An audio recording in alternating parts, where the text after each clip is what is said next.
ഇഷ്ടം പോലെ നടന്നോട്ടെ. കർത്താവേ, നീ ആര്, ഞാൻ എന്ത്, നീ ആര്, ഞാൻ എന്ത് സമർപ്പിച്ചു. നീ കൊണ്ടുപോകുക, ഇഷ്ടം പോലെ നടത്തുക. സമ്പൂർണ്ണ സമർപ്പണം. ജീവിതത്തിൽ ഈ ഒരു സമർപ്പണം നമുക്ക് ആവശ്യമാണ്. സംഭവിക്കുന്നത് എന്താ?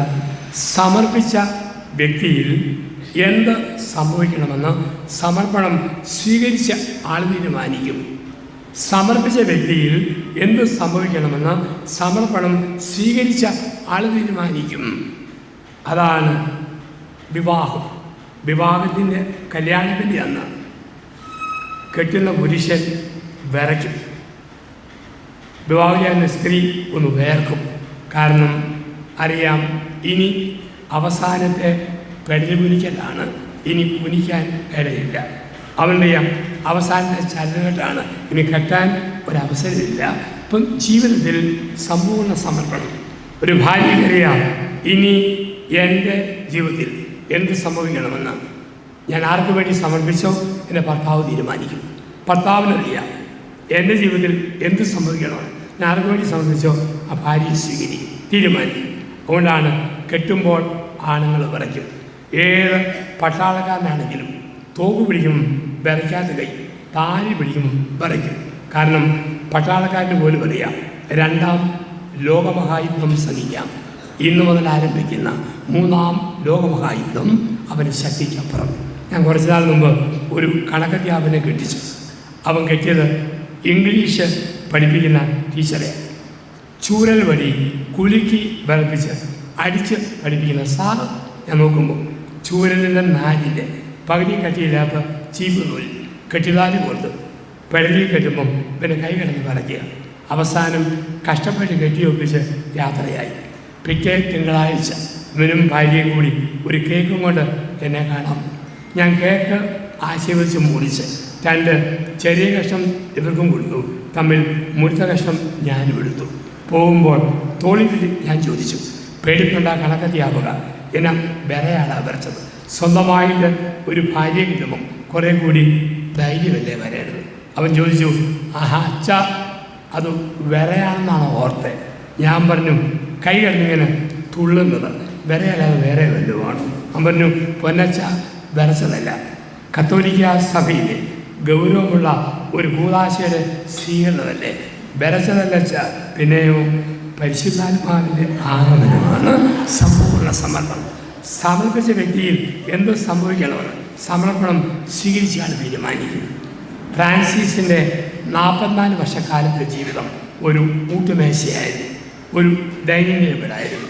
ആ ഊട്ടുമേശയിൽ കലവറക്കാരനായ ദൈവം എന്തെല്ലാം വിളമ്പിയോ അതൊന്നും പരാതി കൂടാതെ ഫ്രാൻസിസ് സ്വീകരിച്ചു. ചിലപ്പം ദൈവം ഉപ്പാ വിളമ്പിയത്, കണ്ണുനീര്. ചിലപ്പം വിളമ്പ് പാവയ്ക്ക, കയ്പുള്ള അനുഭവം. ചിലപ്പം നെല്ലിക്ക, ഇന്ന് കയ്പ്, നാളെ പുളി, നാളെ കഴിഞ്ഞ് മധുരം. ചിലപ്പോൾ ഇന്ന് തേൻ, മധുരമുള്ള അനുഭവം. എന്ത് വിളമ്പിയപ്പോഴും ഫ്രാൻസിസ് പറഞ്ഞു, ഇതാ കർത്താവിൻ്റെ ദാസൻ, ഇഷ്ടം പോലെ നിൽക്കട്ടെ. ഇപ്പം സമ്പൂർണ്ണ സമർപ്പണം ഫ്രാൻസിസിനെ ആനന്ദിപ്പിച്ചു. ഫ്രാൻസിസൻ ജോയ്, ഫ്രാൻസിസൻ ആനന്ദം. 1, ദൈവം തൊട്ട ജീവിതം. 2, പരസ്നേഹ പ്രവൃത്തികളുടെ ജീവിതം.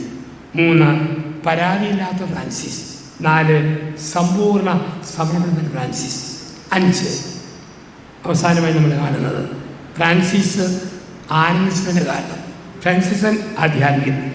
നഷ്ടപ്പെട്ട കർത്താവിനെ കഷ്ടപ്പെട്ട് കണ്ടുപിടിക്കണം. നഷ്ടപ്പെട്ട കർത്താവിനെ കഷ്ടപ്പെട്ട് കണ്ടുപിടിക്കണം. ഇതാണ് ഫ്രാൻസിസ് ചെയ്തത്. 20 വർഷക്കാലത്ത് ദൈവത്തെ മറന്നു, ലോകത്തെ ഓർത്തു. ദൈവം തൊട്ട് കഴിഞ്ഞുള്ള കാലഘട്ടം മുഴുവൻ എവിടെയെല്ലാം കർത്താവിനെ കണ്ടെത്താം. ഗുഹയിൽ പോയി പ്രാർത്ഥിച്ചു. വേദവസ്ത്രം മുത്തിക്കൊണ്ട് കുരിശ് കണ്ടപ്പോൾ മുട്ടുകുത്തി. അസീസിയിലെ കുരിശ് നോക്കി മുട്ടുകുത്തി അസീസി പുണ്യാളൻ ആദ്യം പ്രാർത്ഥിച്ചു, ഈശോ മിശിഹായെ, ഞങ്ങളങ്ങനെ കുമ്പിട്ട് ആരാധിക്കും. എന്തുകൊണ്ടെന്നാൽ വിശുദ്ധ കുരിശിനാൽ ലോകത്തെ വീണ്ടും രക്ഷിച്ചു. അസീസി പുണ്യാളിൻ്റെ ഈ പ്രാർത്ഥന വിശുദ്ധ കത്തോലിക്കാ സഭ കുരിശിൻ്റെ വഴി കൂട്ടിച്ചേർത്തു. ഇതായിരുന്നു ഫ്രാൻസിസ്. ജീവിതത്തിൽ ഫ്രാൻസിസ് നഷ്ടപ്പെട്ട കർത്താവിനെ കഷ്ടപ്പെട്ട് കണ്ടെടുക്കുക. അത് പുൽക്കൂട്ടിൽ ഉണ്ണിയെ കാണും, കുരിശിൽ അവനെ കാണും, ബൈബിളിൽ കാണും, കൂദാശികളിൽ കാണും. നഷ്ടപ്പെട്ട ദൈവത്തെ കഷ്ടപ്പെട്ട് കണ്ടുപിടിക്കുന്ന ഒരു ഫ്രാൻസിസ്കൻ വർഷത്തിൽ, അസീസി പുണ്യവാന്റെ വർഷത്തിൽ നഷ്ടപ്പെട്ട ക്രിസ്തുവിനെ നമ്മളും കഷ്ടപ്പെട്ട് കണ്ടുപിടിക്കണം. സന്ധ്യാപ്രാർത്ഥനയ്ക്ക് വീട്ടിൽ കുറവുണ്ടോ, പ്രാർത്ഥനയിലേക്ക് തിരിച്ചു പോകണം. കുമ്പസാരിക്കാൻ മടിയുണ്ടോ, കുമ്പസാരമെന്ന കൂദാശയിലേക്ക് തിരിച്ചു പോകണം. കുർബാനയ്ക്കുവാൻ ഒരു ആലസ്യമുണ്ടോ, കർത്താവിലേക്ക് നടന്നു പോകണം. കാരണം ആവേശം ഉണ്ടാകണം. നമ്മുടെ ദേഹത്ത് 2 അനക്കമുണ്ട്. 1 ഹൃദയത്തിൽ തിടുക്കം, 2 കാലിൽ വേഗം. ഹൃദയത്തിൽ തിടുക്കമുണ്ടോ, കാലിന് വേഗമുണ്ടാകും. ഹൃദയത്തിൽ തിടുക്കമില്ലേ, ഒരു വേഗവുമില്ല. അപ്പം ഫ്രാൻസിസിന് ഹൃദയത്തിൽ തിടുക്കമുണ്ടായി ആത്മീയതയിൽ വേഗതയുള്ള ഒരു മനുഷ്യനായി മാറി. നഷ്ടപ്പെട്ട കർത്താവിനെ കഷ്ടപ്പെട്ട് കണ്ടുപിടിക്കണം. ഫ്രാൻസിസ് ഏറ്റവും വേദനിച്ചത് ക്രിസ്തു നഷ്ടപ്പെട്ട കാലങ്ങളെ ഓർത്ത, കരഞ്ഞ് കണ്ണുകുഴിഞ്ഞ് ആ കാലങ്ങളെ ഓർത്ത്. പക്ഷേ പിന്നീട് ക്രിസ്തുവിനെ കണ്ടുകിട്ടിയ ഫ്രാൻസിസ് ആനന്ദത്തിൻ്റെ ആളായി. ആ ക്രിസ്തുവിനെ അറിഞ്ഞ ഫ്രാൻസിസ് വിശ്വപ്രസിദ്ധമായ സമാധാന പ്രാർത്ഥനയ്ക്ക് രൂപം കൊടുക്കുന്നു. ഫ്രാൻസിസ്കൻ ചൈതന്യത്തിലെ പ്രാർത്ഥന, കർത്താവേ എന്നെ അങ്ങയുടെ സമാധാനത്തിൻ്റെ ഉപകരണമാക്കണം. സ്നേഹമുള്ള സഹോദരി സഹോദരന്മാരെ, ഫ്രാൻസിസ് അസീസിയുടെ വർഷം, അദ്ദേഹത്തിൻ്റെ മരണത്തിൻ്റെ 800-ാം വാർഷികത്തിൽ നമ്മൾ അനുസ്മരിക്കുമ്പോൾ സന്തോഷമുള്ള മനുഷ്യനായി ജീവിക്കണം. നമ്മുടെ മുഖത്ത് ഒരു സന്തോഷം വേണം. അതാണ് ഫ്രാൻസിസ്കൻ ജോയി. മറ്റു സംഘടന പോലല്ല. ആത്മാശയമുള്ളവർക്ക് സമാധാനം സൗഭാഗ്യം എന്ന് പറയുമ്പോൾ ഒരു മുഖത്തൊരു സന്തോഷം വേണം. ചിലർ 3-ാം ശ്രമിലെ അംഗങ്ങളാകാം, പേര്, പക്ഷെ മുഖത്ത് ഒരു സന്തോഷമില്ല. ചിലർ നടന്നു വന്ന് കണ്ടാൽ തോന്നും ഏതോ മോർച്ചറിയിൽ നിന്നും ശവം നടക്കാൻ പോകുന്നില്ല. ചോദിക്കുക, സഹോദരി ഭർത്താവ് എവിടെ പോയതാ? എപ്പം വരുമെന്നറിയാമോ? ഓഹോ, ഒരു പിശാചി ഈമ്പിയ രീതിയുണ്ട്. നമുക്കതരുത്. നമ്മുടെ വാക്കിനും സംസാരത്തിനും സന്തോഷം. അതിനൊരു ദിവസമാണ് ഇന്ന്. ചില മനുഷ്യരുണ്ട് സന്തോഷത്തിൻ്റെ വകുപ്പ് കാണത്തി, എപ്പോഴും ദുഃഖം. ഫ്രാൻസിസിൽ ദുഃഖം തേടുകയല്ല, ഫ്രാൻസിസ്കൻ ചൈതന്യത്തിൽ സന്തോഷം തേടണം. ജീവിതം 2 ആൽബങ്ങളാണ്. നമ്മുടെ എല്ലാ വീട്ടിലും 2 ആൽബങ്ങൾ. ഒന്ന് സന്തോഷത്തിൻ്റെ ആൽബം, കുഞ്ഞിൻ്റെ മാമോദീസ, വിവാഹം, വീട് വെച്ചിരിക്കും, സന്തോഷത്തിൻ്റെ ആൽബം. ദുഃഖത്തിൻ്റെ ആൽബം, അമ്മയുടെ അപ്പൻ്റെ ശവമടക്ക്, അപ്പൻ്റെ അമ്മയുടെ ശവമടക്ക്. ചിലർക്കൊന്നും ദുഃഖത്തിൻ്റെ ആൽബമുള്ളൂ, സന്തോഷത്തിൻ്റെ ആൽബമില്ല. കുറച്ച് നാൾ മുമ്പ് 50 വയസ്സ് പ്രായമുള്ള സ്ത്രീ 15 വയസ്സുള്ള മോനെയും കൊണ്ട് അച്ഛനെ കാണാം. ഈ സ്ത്രീയാണെങ്കിൽ കരിക്കട്ട പോലെ കറന്നിരിക്കുന്ന സ്ത്രീ എന്നോട് പറഞ്ഞു, ഇവൻ്റെ നേരെ കൈവച്ച് അച്ഛനൊന്ന് പ്രാർത്ഥിക്കണം. മൊബൈൽ ഫോണിനോട് ഇവന് ഭയങ്കര അഡിക്ഷനാണ്, ഒന്ന് മാറ്റാൻ വേണ്ടി. അരമണിക്കൂർ പ്രാർത്ഥിച്ചു. പോകുമ്പോൾ ഞാൻ ചോദിച്ചു, വേറെ വല്ലതും പറയാനുണ്ടോ? അപ്പോൾ ആ സ്ത്രീ പറഞ്ഞു, എന്നാ പറയാനെന്ന് വെച്ചാൽ കറുപ്പ് മോശം നിറവാണ്. മറ്റേ കോഫി അനൻ കർമ്മനല്ലേ, അത് ആപ്പിക്കാൻ കർമ്മല്ലേ അത്. പക്ഷെ എൻ്റെ അച്ഛൻ എൻ്റെ കറുപ്പൊരു ശാപം. ഞാൻ ജനിച്ചു വീണ നാളുകളിൽ എൻ്റെ അമ്മ എന്നെ വിളിച്ചു പുള്ളിക്കാക്ക, പുള്ളിക്കാക്ക. സ്കൂളിൽ കുട്ടികളെ വിളിച്ചു കരിക്കാക്ക, കെട്ടിയവൻ വിളിച്ചു മുതുകാക്ക. വിളി കേട്ടു മടുത്തു. ഞാൻ പറയടാ, നീ അമ്മയെ കാക്കയെന്ന് വിളിച്ചാൽ പത്തി തോറ്റു. കനു വേണ്ടി വിട്ടു. 5-6 മാസത്തേക്ക് വന്ന് 6 മാസം കഴിഞ്ഞ് അമ്മയും മോനും വന്നു. ഈ സ്ത്രീയുടെ മുഖം പൂർവാധികം ഇടിമിച്ചിരിക്കും.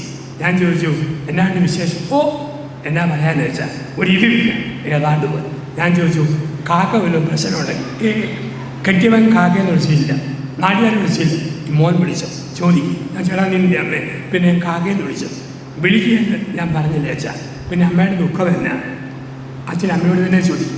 ഇതേ കെട്ടിയവൻ വിളിച്ചില്ല, നാട്ടുകാർ വിളിച്ചില്ല, മോനും വിളിച്ചില്ല, പിന്നെ ഞാൻ സങ്കടം. അപ്പോൾ ആ സ്ത്രീ പറഞ്ഞു, എൻ്റെ അച്ഛോ ഇവൻ എന്നെ കാക്കയെന്ന് വിളിക്കണ്ട, പിന്നെ എപ്പോഴെല്ലാം എന്നോട് അരിശം വരുമോ, അരിശം വരുമ്പോൾ ഇവൻ എന്നെ ഇങ്ങനെ കാണിക്കും.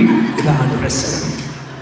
ഫ്രാൻസിസിൻ്റെ കാലത്ത് ചില സഹോദരന്മാർ ഇങ്ങനെ കാണിച്ചു, ഒന്നും പറ്റിയില്ല. ഭർത്താവ് ഇങ്ങനെ കാണിക്കും, തളരരുത്. ഭാര്യ കാണിക്കും, മക്കൾ കാണിക്കും, തളരരുത്. ഒരു ഫ്രാൻസിസ്കൻ പ്രകാശം മുഖത്തായിരിക്കട്ടെ, അങ്ങനെ പ്രകാശിക്കുവാൻ അസീസി പുണ്യാളിൻ്റെ സ്വർഗപ്രകാശത്തിന് 800-ാം വർഷം നമ്മൾ വിളിക്കുന്നു. ആ കൃപയിൽ ആ ശൈലിയിൽ ആയിരിക്കാം സമാധാനം, സൗഭാഗ്യം.